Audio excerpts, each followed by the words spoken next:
Board பிளேர்ன்றது வெறும் ஒரு name இல்லை, அதையும் தாண்டியது. மோர் தென் a நேம். அது எங்களுடைய ஃபீலிங். ஐலாண்டர்ஸை கன்சல்ட் பண்ணாமல் நீங்கள் பாட்டுக்கு பேரை மாற்றிருக்கீங்க. இதை உடனடியாக மீண்டும் போர்ட் பிளேர் அப்படின்னு மாற்றணும்னு ஆங்காங்கே போராட்டங்கள் நடந்துக்கிட்டு இருக்கு. பண்ணுறாங்கன்னா எங்களை சீட் பண்ணிட்டாங்க, எங்களை கன்சல்ட்டே பண்ணலை, எப்படி அந்த பேரை மாற்ற முடியும்னு. இது ஏன்? First of all, Port Blair வந்து அந்தமான் நிக்கோபார் ஐலாண்ட்ஸ் கிடையாது.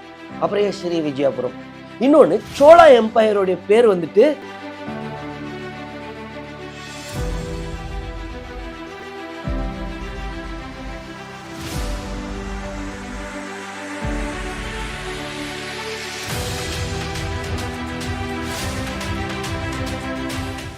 வணக்கம் இஸ்ரேல் ஜபசிங்.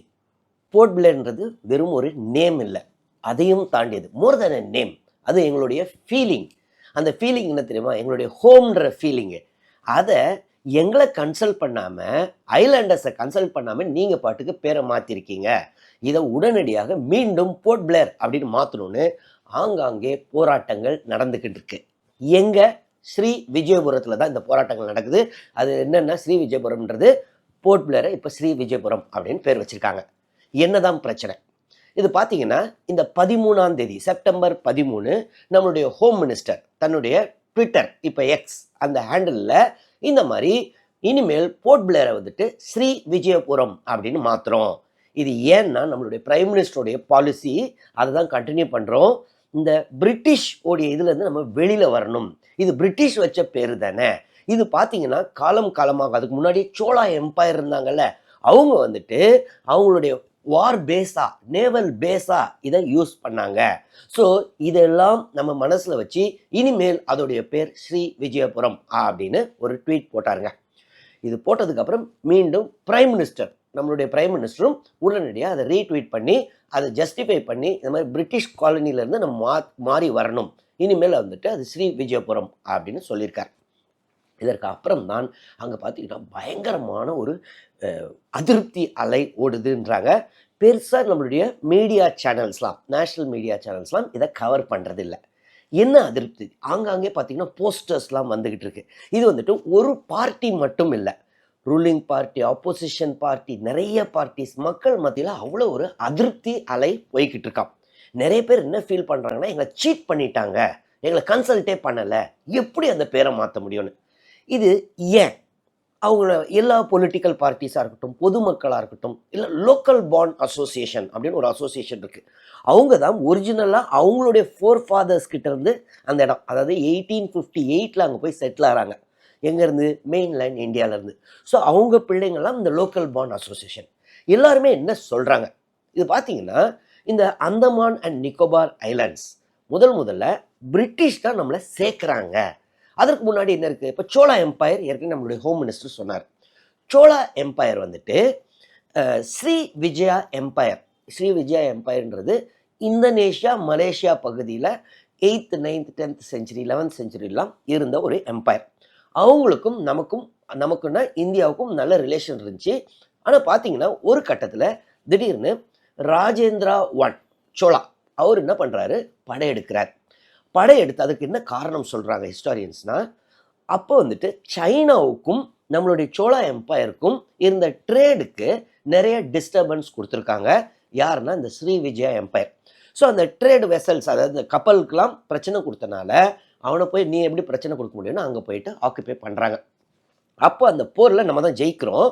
ஆனால் அந்த போர் போகும்போது இது நடுவில் இருக்கும் மேப்பில் பார்த்தீங்கன்னா. ஸோ அப்போ நிக்கோபார் ஐலாண்ட்ஸில் தான் நேவல் பேஸை செட் பண்ணுறாரு ராஜேந்திர சோழா I. இது எப்போ நடக்குதுன்னா 11th செஞ்சுரியில். தஞ்சாவூர் இன்ஸ்கிரிப்ஷன் அந்த இடத்த என்ன சொல்லுதுன்னா மா நக்காவரம். ஸோ மா நக்காவரம்ன்றது நிக்கோபார் ஐலாண்ட்ஸ். நிக்கோபார் ஐலாண்டில் நேவல் பேஸை வச்சுட்டு அங்கேருந்து ஸ்ரீ விஜய் எம்பையரை அட்டாக் பண்ணுறாங்க. First of all, Port Blair வந்து அந்தமான் நிக்கோபார் ஐலாண்ட்ஸ் கிடையாது. அப்புறம் ஏன் ஸ்ரீ விஜயபுரம்? இன்னொன்று, சோழா எம்பையருடைய பேர் வந்துட்டு ஸ்ரீ விஜயபுரம் கிடையாது. என்னது அது? தோத்து போன கண்ட்ரி தான் ஸ்ரீ விஜயா எம்பையர். அப்போ தோத்து போன கண்ட்ரியோடைய நேமை எங்களுக்கு வச்சுருக்கீங்க ஒன்று. இன்னொன்று, இது பிரிட்டிஷை தாண்டி நீங்கள் யோசிக்கவே முடியாது. பிரிட்டிஷ் கொலோனியல் மைண்ட் செட்டை எடுக்கிறதுக்காக நாங்கள் பேரை மாற்றுறோம் அப்படின்னு இப்போ கவர்மெண்ட் ஆஃப் இந்தியா சொல்கிறாங்க. பிரிட்டிஷ் வர்றதுக்கு முன்னாடி அங்கே இங்கே மக்களே கிடையாது. அப்போ அந்த மக்கள் யார் இருக்காங்க? இப்பயும் அந்தமானிஸ், ஆங்கே ட்ரைபு, அதுக்கப்புறம் சென்டினலிஸ், ஜார்வா ட்ரைபு, இவங்களாம் இப்பயும் இருக்காங்க. இது எப்படின்னா அமெரிக்காவில் நேட்டிவ் இந்தியன்ஸ் மாதிரி. அதுக்கப்புறம் கொலம்பஸ் தானே போகிறாரு. அந்த மாதிரி 1755 1755 ஏடியில் தான் ஃபஸ்ட்டு மெயின்லேண்ட் இந்தியா அங்கே கனெக்ட் ஆகிற மாதிரி ஒரு சுச்சுவேஷன் நடக்குது. டென்மார்க் அவங்க போயிட்டு அங்கே ஆக்குப்பை பண்ணுறாங்க டிசம்பர் மாதம் 12ஆம் தேதி 1755. அவங்க அதுக்கு வச்ச பெயர் என்னன்னா நியூ டென்மார்க். அதற்கு அடுத்த வருடமே அவங்க என்ன யோசிக்கிறாங்க, இல்லை நியூ டென்மார்க் வேணாம், இதற்கு ஃப்ரெட்ரிக் ஐலாண்ட்ஸ் அப்படின்னு பேர் வச்சிடலான்னு ஃப்ரெட்ரிக் ஐலாண்ட்ஸ் அப்படின்னு பேர் வச்சிடுறாங்க. அதுக்கப்புறம் அவங்களுக்கு என்னென்னா அங்கே லோக்கலில் கண்டிஷன்லாம் இல்லை, சாப்பாட்டுக்கு பிரச்சனை, ட்ரைபல்ஸ் வர ரொம்ப இதாக இருப்பாங்க, ரஃப்பாக இருப்பாங்க. இப்போ கூட பார்த்தீங்கன்னா இந்த நார்த் சென்டினல் ஐலாண்டில் பார்த்தீங்கன்னா அந்த ஏரியாவில் போக முடியாது, போனால் அவங்க விஷ அம்பை வச்சு கொண்டுருவாங்க. ஸோ அப்படி இருக்கிற சூழலில் நிறைய மலேரியா அவுட் பிரேக்ஸ் வேறு வந்துச்சான். அதனால் அடிக்கடி ஆக்குபை பண்ணுவாங்க, திரும்பிடுவாங்க. 1778 பார்த்தீங்கன்னா அப்போ அவங்க ஆக்குபை பண்ணலை, கொஞ்சம் வெக்கேட் பண்ணியிருந்த டைமில் ஆஸ்திரியா என்ன யோசிச்சிருக்காங்க, டென்மார்க் தான் இல்லைல்ல, நம்ம போய் ஆக்குபை பண்ணிப்போன்ட்டு இவங்க ஆக்குபை பண்ணிவிட்டு அதுக்கு பேர் என்ன வச்சுருக்காங்கன்னா தெரேசியா ஐலாண்ட். இதெல்லாம் இப்படி போயிட்டு இருக்கு. இதே சமயத்தில் பிரிட்டிஷ் பார்க்குறாங்க, ஏன் நம்ம அங்கே போய் செட்டில் பண்ணக்கூடாதுன்னு. அதற்கப்புறம் டென்மார்க்கோட பேச்சுவார்த்தை நடத்தி டென்மார்க்கு பே பண்ணி இந்த ஐலாண்ட்ஸ் மொத்தத்தையும் வாங்கிக்கிறாங்க. அதற்கப்புறம் ஆர்கிபால்டு பிளேர், அதான் போர்ட் பிளேர், அவர் வந்து ஒரு ஈஸ்ட் இந்தியா கம்பெனியோடைய சர்வேயர். அவர் 1788 அங்கே போயிருக்காரு. அப்போ ரொம்ப கஷ்டமாக இருக்குமா. அவர் வருட கணக்காக அங்கே இருந்து சர்வே பண்ணி எங்கெங்கெல்லாம் போர்ட் வைக்கலாம், எப்படி இது பண்ணலான்ட்டு அவருடைய மேப்ஸ் தான் இன்றைக்கும் யூஸ் ஆகுதான். ஸோ அப்படி உருவானது தான் இந்த போர்ட் பிளேர் என்ற நேம், அவரை நினைவில் வச்சு. அதற்கப்புறமும் பிரிட்டிஷ் அங்கே யாரையும் அனுப்பலை, அப்பப்போ போய் அதை பார்த்துப்பாங்க, அவ்வளோதான். ஒரு நேவல் பேஸாக தான் வச்சுருக்காங்க. கடைசியில் பார்த்தீங்கன்னா 1857 வார் நடக்குது. First war of Indian independence சொல்லுவோம், சிப்பாய் மியூட்டினி அப்படிலாம் கூட சொல்லுவோம். ஸோ அதில் போராட்டம் பண்ணவர்களை என்ன பண்ணுறாங்கன்னா 1858 இந்த அந்தமான் அண்ட் நிக்கோபார் ஐலாண்ட்ஸ் என்ன பண்ணுறாங்கன்னா ஒரு கன்விக்ட் பீனல் ஐலாண்ட்லாம் சொல்லுவாங்க. இங்கே யாராவது கன்விக்ட் குற்றவாளிகளா போங்க அங்கன்ட்டு அவங்களெல்லாம் அங்கே போய் ஜெயிலில் போடுறாங்க, ஹார்ட் ஒர்க் பண்ண வேண்டியது இருக்கும். ஸோ அவங்களுடைய பரம்பரைகள் தான் இப்போ இருக்கிறவங்க. கொஞ்சம் அதுக்கப்புறம் இங்கேருந்து நிறைய பேர் செட்டில் ஆகிறாங்கன்னு வைங்களேன். ஸோ அப்படி ஆரம்பித்தது தான் நமக்கும் அந்தமான் நிக்கோபார் ஐலாண்ட்ஸ்க்கும் உள்ள ரிலேஷன். அதற்கும் முன்னாடி நேட்டிவ்ஸ் தானே இருந்தாங்க, நார்த் சென்டினலிஸு இல்லை அந்தமானிஸு. ஸோ மெயின்லேண்ட் இந்தியா அந்த மெயின் கனெக்ஷனே பிளேர் தான். ஸோ பிரிட்டிஷை நீங்கள் வெளியில் அனுப்புறது ஒரு ரொம்ப இது, அவங்க தான் நம்மளை இணைச்சதே. அந்தமான் நிக்கோபார் ஐலாண்ட் இந்தியாவுக்கு வந்ததுக்கு காரணமே பிரிட்டிஷர்ஸ் தான். இது வந்து அவங்களுடைய ஒரு பாயிண்ட், முக்கியமான பாயிண்ட். ரெண்டாவது என்ன சொல்கிறாங்கன்னா போர்ட் பிளேர்ன்றது டூரிசம்க்கு ரொம்ப ரொம்ப முக்கியமான நேம். திடீர்னு பேர் ஒன்று அழிச்சிட்டா டூரிசத்தை நம்பி தாங்க நாங்கள் இருக்கிறோம், இங்கே பெரிய இதெல்லாம் இல்லை. நீங்கள் கவனிச்சிருந்தீங்கன்னா டிசம்பர் 2023 ஸ்வராஜ் தீப் அப்படின்ற ஒரு ஐலாண்ட், ஸ்வராஜ் தீப்னா நிறைய பேருக்கு தெரியாது, அதையும் பேர் மாற்றம் பண்ணப்பட்ட ஐலாண்ட் தான். அதுக்கு ஹேவ்லாக் ஐலாண்ட் சொல்லுவாங்க. ஹேவ்லாக் ரொம்ப ஃபேமஸான ஐலாண்ட், ராதாநகர் பீச்லாம் அங்கே தான் இருக்கும். ஸோ அங்கே பார்த்தீங்கன்னா பயங்கரமான போராட்டம். இந்த பேரெல்லாம் மாற்றினதுக்கப்புறம் அங்கே பார்த்தீங்கன்னா டூரிஸ்டே பெருசாக வரதில்லை, ஸ்வராஜ் தீப்னா யாருக்கும் தெரியறதில்லை. இதனால பார்த்தீங்கன்னா 10 எப்படியுமே அங்கே 10லேருந்து 12 மணி நேரம் கரண்ட்டு கிடையாது அந்தமான் நிக்கோபார் ஐலாண்ட்ஸில், அங்கே ஸ்வராஜ் தீப் ஐலாண்டில். ஸோ அன்எம்ப்ளாய்மெண்ட் எங்கேயோ இருக்குது, குடிக்கிற தண்ணி 10 நாளைக்கு ஒரு முறை தான் வருது எங்களுக்கு. இதெல்லாம் மாற்றுறதை விட்டுட்டு பேரை மாற்றினீங்கன்னா எங்களுக்கு மேலும் பிரச்சனை. ஸோ அதே தான் இப்போ இங்கேயும் ரிஃப்ளெக்ட் ஆகுது. டூரிசம் எங்களுக்கு ரொம்ப ரொம்ப முக்கியம், தண்ணி பிரச்சனை ஏற்கனவே இருக்குது, கரண்ட்டு 10லேருந்து 12 மணி நேரம் இல்லை போர்ட் பிளேரில். ஸோ இந்த பிரச்சனைகள் எல்லாம் மறந்துட்டு இதை டைவெர்ட் பண்ணுற மாதிரி சும்மா ஒரு பேரை மாற்றிடுறாங்க. இந்த பேரை மாற்றினதுனால இனிமேல் இன்டர்நேஷ்னல் டூரிஸ்ட் டெஸ்டினேஷன்லேருந்து இந்த போர்ட் பிளேர் இது ஒரு பிராண்ட், போர்ட் பிளேர்ன்றது ஒரு பிராண்ட், அந்த பிராண்டே அழிச்சிட்டாங்க, எங்கள் லோக்கல்ஸை கன்சல்ட்டே பண்ணலை.